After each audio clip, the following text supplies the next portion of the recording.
Um levantamento do Instituto de Pesquisa Econômica da USP calcula que o cinema responda por 0,44% do PIB nacional. A Ancine fala em receitas de 25 bilhões por ano e que a área emprega cerca de 335 mil pessoas. A paralisação de todas as atividades da agência preocupa o setor. Em um vídeo de 2017 produzido pela Ancine, diretores e atores falam sobre a importância do fomento ao cinema brasileiro e como a indústria cinematográfica tinha se desenvolvido nos últimos anos. Vamos ver um trecho. Eu comecei a fazer cinema com 18, 19 anos de idade, nos anos 60. Naquele ano se produziu 6 filmes no Brasil. E hoje a gente vê, a gente está aí na casa dos 120, 130 filmes sendo lançados no cinema. Filmes brasileiros. Isso é resultado do público brasileiro se reconhecer no seu cinema, valorizar o seu cinema, ver o crescimento da qualidade dele. A indústria se dá quando oferta e procura se encontram. Essa é a centelha da criação. Então, a Ancine, ela nasceu dessa necessidade da classe cinematográfica organizar a economia dessa indústria. Cada filme que você produz, você gera diretamente 100, 200, às vezes até 300 empregos. Isso é fundamental. Então, a gente quer um Brasil grande, quer um audiovisual grande. Era também um manifesto, a gente existe, a gente é uma indústria, né?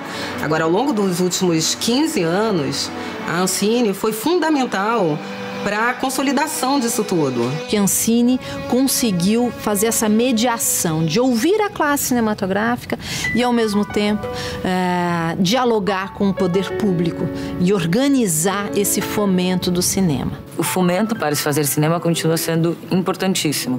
Sem isso, o cinema não seria feito, ele não seria consumido, não seria distribuído. Cultura precisa de recursos. Ou seja, a gente enfrenta um poderio econômico muito grande que se vem de fora. E que não é só economia, é uma indústria da identidade da cultura brasileira. É a indústria que faz, que registra e constrói a cultura brasileira. Então é a indústria mais importante que tem. Pois é, olha, a participação da cultura e artes no PIB é 2,64%, cerca de 80 bilhões. E de empregos diretos gera 1 milhão praticamente. Exato. Ou seja, acabar com isso é destruir empregos e perder dinheiro. E 250 mil empresas. Nossa, essa é a quantidade. Para um país com milhões de desempregados. E gerando, inclusive, impostos. Dá mais de 10 bilhões em impostos gerados diretamente pela cultura. Sim. Então, quando se fala da própria Lei Rouanet, ela implica em pouco mais de 10% do total de imposto arrecadado pela cultura que volta para realimentar essa indústria, e é tudo isso que está sendo colocado em destruição. E mais uma coisa, a atividade cultural, não só o audiovisual geral, ela avança também por outros campos da economia, desde um taxista, agora um motorista de Uber, um restaurante, a toda uma cadeia produtiva de trabalho, de empregos, não só o artista estrito sensu, né, mas o eletricista, o marceneiro, a costureira, que vão sendo afetados com essa atrofia. Agora, e nós lidamos... Eu queria relacionar a sua história pessoal com o cinema, depois a gente fala. É que certamente eu fui cineclubista na minha infância e na minha adolescência, entendeu? Então, eu sempre acreditei muito na possibilidade real de desenvolvimento da indústria cinematográfica. Sim. São Paulo, junto com o TBC, que foi Franco Zampari, um grande empresário, criou aqui a famosa empresa cinematográfica Vera Cruz, aqui né? Em São Bernardo, entendeu? Mas já tínhamos lá no Rio de Janeiro a Atlântida e tudo. E o cinema nacional, de uma certa maneira, tinha um público garantido. E a gente hoje, a Vera Cruz enfrentou problemas sérios, principalmente do ponto de vista do investimento que foi feito, e também não fazia um cinema que era tão popular quanto o da Atlântida. Mas, de qualquer maneira, essa indústria cinematográfica brasileira não é de hoje, ela foi se desenvolvendo. A Embrafilme foi um ponto importante. Depois ela foi extinta pelo Collor, mas aí passou-se a discutir novamente, e o governo Lula, então, criou a Ancine a partir de uma formulação e uma participação efetiva da sociedade civil nessa construção.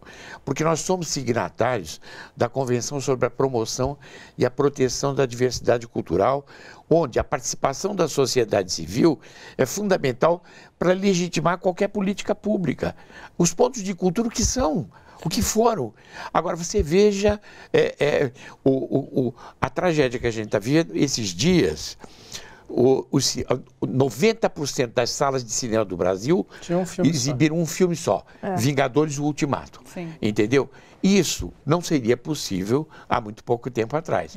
Ou seja, não é à toa que a gente está sofrendo essas pressões por parte desse governo, certamente obedecendo a leis de mercado aí, vamos dizer, a domínio desse mercado, que sempre foi hegemônico e que, de repente, vai se tornar praticamente dono das telas brasileiras. Então, não adianta nada, inclusive, a gente ter uma produção cinematográfica se a gente não tem telas para exibir, inclusive, a diversidade cultural, não só do Brasil, mas a nível internacional, entendeu? Você vê os grandes cinemas de shopping e tudo, eles estão exibindo apenas os blockbusters. Entendeu? Raramente você tem um filme, vamos dizer, de uma qualidade ou de um país ou de outro nesses cinemas. Então, são os circuitos de arte, como o Itaú Cultural, o Belas Artes, e que só tem em determinados lugares do Brasil, nem em todos os lugares, entendeu? Mas é um mercado muito disputado. Como é que fica agora com Caixa, todo mundo, Petrobras, todo mundo retirando o patrocínio, esses festivais que trazem a diversidade, né, que a gente não vê normalmente nas salas de cinema, aí, de repente, como é que eles vão conseguir sobreviver? E tem um outro agravante, que é a determinação do Tribunal de Contas da União e junto com a Ancine, que paralisou totalmente o financiamento a projetos do audiovisual. Eles falaram que vão rever os projetos dos últimos tantos de anos. 10 anos. Que levaria anos. Em detalhes, cada prestação de contas, isso imagine, em qualquer atividade econômica. Os repasses, estão suspensos. Eles jogam a padaria teve um problema. Junto, né? A partir de hoje eu não produzo mais pão. Enquanto eu não resolver o balancete de 5 anos atrás. Ou seja, é isso que está se fazendo. O intuito não é de preservação de qualquer tipo vamos dizer, de benefício para a sociedade. É no sentido de asfixiar realmente o processo. Uma pergunta que pode parecer ingênua, mas não se leva em consideração, por exemplo, os valores gerados na economia, a questão dos empregos? Não se pensa nisso? Não. E posso assegurar para você, o ano passado a Lei Rouanet girou em torno de 1,2 bilhão, um pouquinho mais, né? Esse ano não vai gerar metade disso. Isso vai ter implicação direta desde a arrecadação de um motorista de Uber, desde um restaurante, uma gorjeta de um garçom, vai ser afetado por todo esse processo. Afora o fundamental, que é a identidade, a alma do nosso povo que está sendo atacado. Na verdade, é uma estratégia de guerra quando eles falam. Eu digo, essa nova direita, né, aqui no Brasil expresso pelo Olavo de Carvalho, esse que se diz filósofo da escatologia, porque só solta palavrão, e essas são as ideias dele.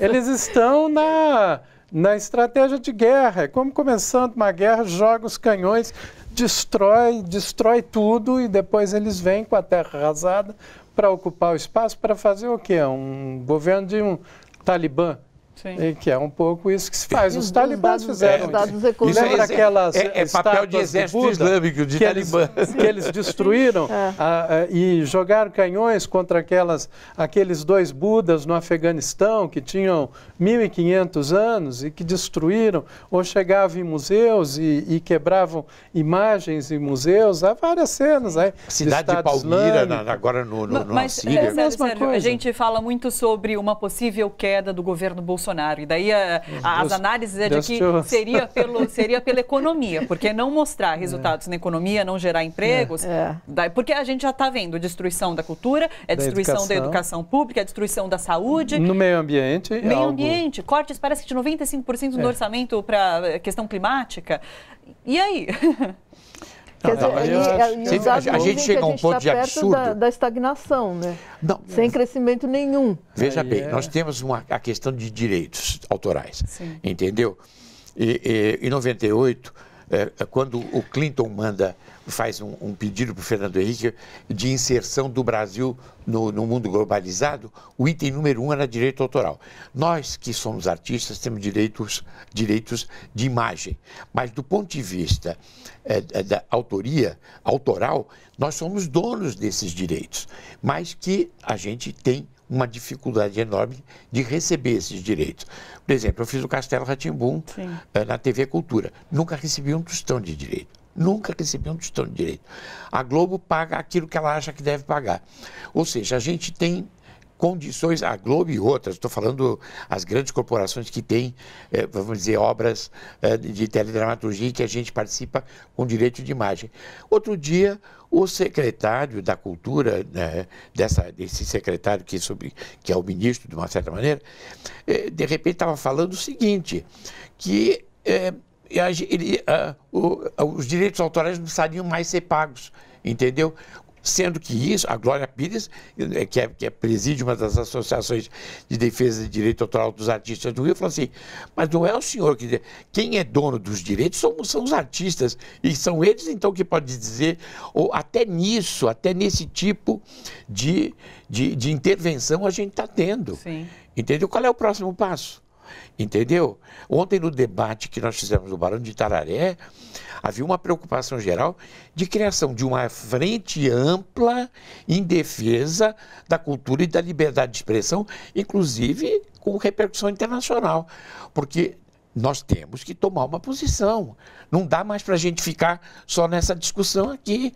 A gente tem que tomar uma atitude. Tem como reagir, né? O Célio fez outro dia um pronunciamento nas redes aí. Ah, você viu também? Eu vi, entendeu? Conta eu pra acho gente, que Célio. O que foi esse pronunciamento?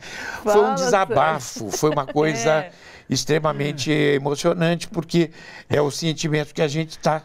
Entendeu? Mas não dá mais para ficar assim, né, Sérgio? Nós temos que nos organizar. A gente se organizou, resistimos ao golpe de 64 e resistiremos agora. Entendeu? Mas eu estou muito curiosa com o desabafo do Célio. Você não vai contar para a gente? Foi de casa, faz uma síntese. Deu uma viralizada.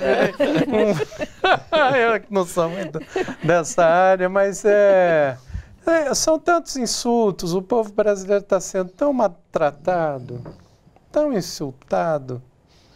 Eu acordei e resolvi falar ali na frente do computador. E eu disse, basta, não é possível mais viver com um governo como esse, não é possível. Eu também estava muito emocionado. Eu passei no Anhangabaú e vi aquela fila de gente sem emprego, 45 mil carteiras assinadas a menos em março. Aquilo me deu um desespero. Aquela frase vulgar frase vulgar do Bolsonaro é uma por dia, né? Mas aquela do turismo, sexual, né? Quem quiser vir aqui com as suas... Aquilo me deu um desgosto tão grande que eu fui e falei, e parece que muita gente compartilhou isso, mas também não adianta, a gente na verdade tinha que ir para a rua mesmo, porque eu sou historiador, né? Esse é um problema que existe na história, nós nunca somos contemporâneos do nosso tempo, plenamente. A gente não percebe o que está acontecendo.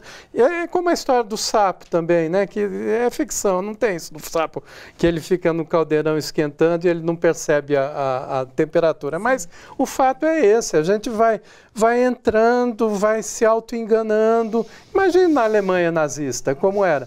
Os judeus não achavam que quem ia achar que um regime, inclusive de filósofos, nem é o caso agora, ia levar pessoas para um campo de concentração e depois para uma câmara de gás. Sempre se enganavam. Achavam que estavam na porta da câmara de gás pensando que iam tomar banho. E não é verdade. Mas aí não há mais tempo, e é isso que está ocorrendo no Brasil. E a gente precisa tomar uma medida agora. E tem que... eu penso que tem que ser isso mesmo. Tem que derrubar esse governo, porque esse governo é resultado de uma fraude, ele é ilegítimo. Nós precisamos dizer isso de forma muito clara. Não é possível que a gente fique amortecido dessa maneira. Isso, eu tenho visto muita gente adoecida.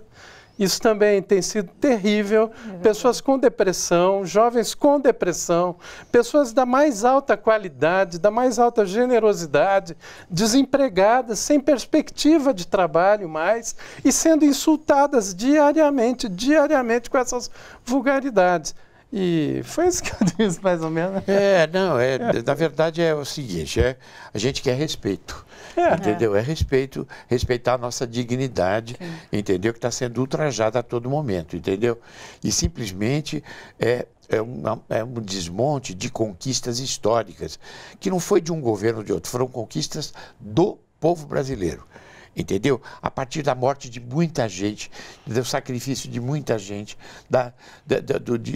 de situações dramáticas que esse povo já viveu, entendeu? A gente sabe o que era o mapa da pobreza, que houve toda uma proposta de se erradicar a pobreza no Brasil, conseguimos chegar num nível extremamente, e de novo estamos regredindo, entendeu? Certamente existe uma conjuntura internacional muito diversa. Eu vi que a Marine Le Pen, com o seu partido de extrema-direita, está, vamos dizer, com vantagem para o parlamento da Comunidade Europeia, entendeu? É uma notícia grave, mas, ao mesmo tempo, os socialistas ganharam na Espanha. Então, a gente vai tendo que fazer criar esse equilíbrio aí e, vamos dizer, e, de uma certa maneira, mudar essa configuração. Eu acho que aí a cultura tem um papel fundamental, entendeu? Porque a cultura é civilizatória. A cultura, os valores, eles se estabelecem a partir justamente do projeto cultural, das identidades e da atividade cultural, entendeu? Porque democracia, ela pressupõe a convivência na diferença.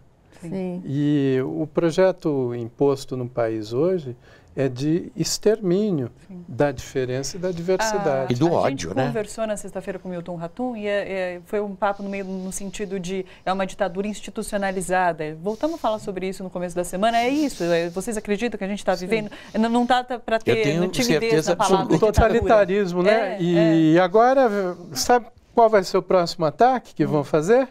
É contra a hierarquia nas Forças Armadas. Esse plano e esses insultos que, aliás, que humilhação os generais estão sofrendo, bem feito também, né? Mas estão sofrendo muitas, né? Mas é um plano urdido, que é para quebrar essa estrutura hierárquica nas Forças Armadas e chamar um outro segmento ainda mais horroroso. É possível ter. O que é? São aqueles jovens militares na época do Silvio Frota. Não sei se vocês não se lembram, mas eu vendia jornal alternativo no começo dos anos, fim dos anos 70, começo dos anos 80. Eles colocavam bombas em bancas de jornal que vendiam esses jornais. Movimento, Tribuna da Luta Operária, vários, né? Quem colocava essas bombas? O Rio Centro, eles né? ainda queriam acusar o atentado do Rio Centro, que agora está lá no poder. Mas está no intermediário. E eles querem fazer uma quebra também. Eu queria perguntar uma coisa completamente diferente para você, Sérgio, que não tem muito a ver com essa conversa aqui, mas é um plano. Parece que você vai levar a visita do Sr. Green lá para Moscou, é verdade? Olha, eu estou comemorando meus 80 anos aqui nessa resistência. Eu estou viajando pelo Brasil todo. Viajei primeiro em duas peças importantes. O Panorama Visto da Ponte, que fala sobre a questão do macartismo nos Estados Unidos. Foi uma peça que teve uma repercussão enorme nos anos 50, porque o Miller foi perseguido pelo macartismo, que era uma perseguição ao pensamento, vamos dizer, diferente. Não vai voltar a passar aqui em São Paulo? A gente, no momento, a gente ficou 6 meses em São Paulo e depois viajamos pelo Brasil. O problema é o seguinte, é que uma produção como essa é grande. É uma produção que envolveu muitas pessoas e que tinha o Rodrigo e eu encabeçando o elenco. O Rodrigo, ele está fazendo um curso nos Estados Unidos e tal. Então, num primeiro momento, não. entendeu? Pode ser mais tarde que a gente até volte, porque eu estou há 4 anos visitando o Sr. Green. Foi uma peça que foi um grande sucesso do Paulo Autran, que fez de 2000 a 2005, entendeu? Eu fui convidado para uma remontagem quando eu ainda estava no Ministério, não pude fazer, mas quando eu saí eu resolvi montar, porque achei também que fala sobre a questão da diferença, sobre a questão da intolerância, sobre a questão de gênero, e principalmente fala sobre pessoas, sobre seres humanos. São 2 obras americanas, mas extremamente contundentes, entendeu? Quando agora, em 2017, o Valery Shadrin, que é o presidente do Festival Chekhov de Moscou, é um dos festivais internacionais mais importantes de teatro do mundo. As grandes companhias de teatro de qualidade se apresentam lá. Ele estava aqui na Mostra Internacional e eu tinha conhecido, nas comemorações de 150 anos do Chekhov, tinha conhecido ele pessoalmente, que eu fui lá representando o Brasil como ator e como presidente da Funarte, entendeu? E aí ele falou que gostaria de me ver, que a gente teve uma relação muito simpática. A Helena Vassina, que é a catedrática de língua russa aqui na universidade, então me transmitiu o desejo dele de encontrar-se comigo. Eu falei, se ele tiver um tempo, eu gostaria que ele visse a nossa peça. E ele veio ver no último dia que ele estava no Brasil, ano passado. E aí o que aconteceu? Ele não fala português. E você ela fala deu... russo? Eu falo russo, eu estou aqui, olha, falando russo aqui. O problema é o seguinte, aqui a peça, quando terminou o espetáculo, ele tinha um trecho, a Helena Vassina passou para ele um pouco. E ela, durante o espetáculo, ela começou a querer traduzir para ele, ele falou, não precisa, entendeu? Quando terminou o espetáculo, ele estava profundamente emocionado, falou assim, não, eu entendi tudo. Moscou precisa ver essa peça. Então, eu faço um convite oficial aqui para vocês fazerem 3 apresentações, já sei até o teatro. Teatro Mayakovsky em Moscou, o ano que vem, que é esse ano de 2019. Então, são 3 apresentações nesse teatro importantíssimo. Normalmente é uma que é feita. Eles convidaram a gente para fazer 3 apresentações. Nossa, que maravilha. Entendeu? E vai tocar, a comunidade judaica é uma comunidade grande em Moscou. E também tem a questão de gênero, que é abordada e que lá na Rússia é uma coisa um tabu, né? Entendeu? E então a gente vai estar, de uma certa maneira, cutucando. Lá também vamos estar com uma cultura fazendo trabalho. Mas só uma coisa, a gente vai voltar agora com a peça O Sr. Green, no dia 31 de maio, nós vamos fazer 2 meses de temporada aqui em São Paulo. No Teatro Renascense. Então, eu já estou convidando a todos. Venham ver. Estamos chegando ao final e a gente queria, 30 segundos para suas considerações finais. Célio.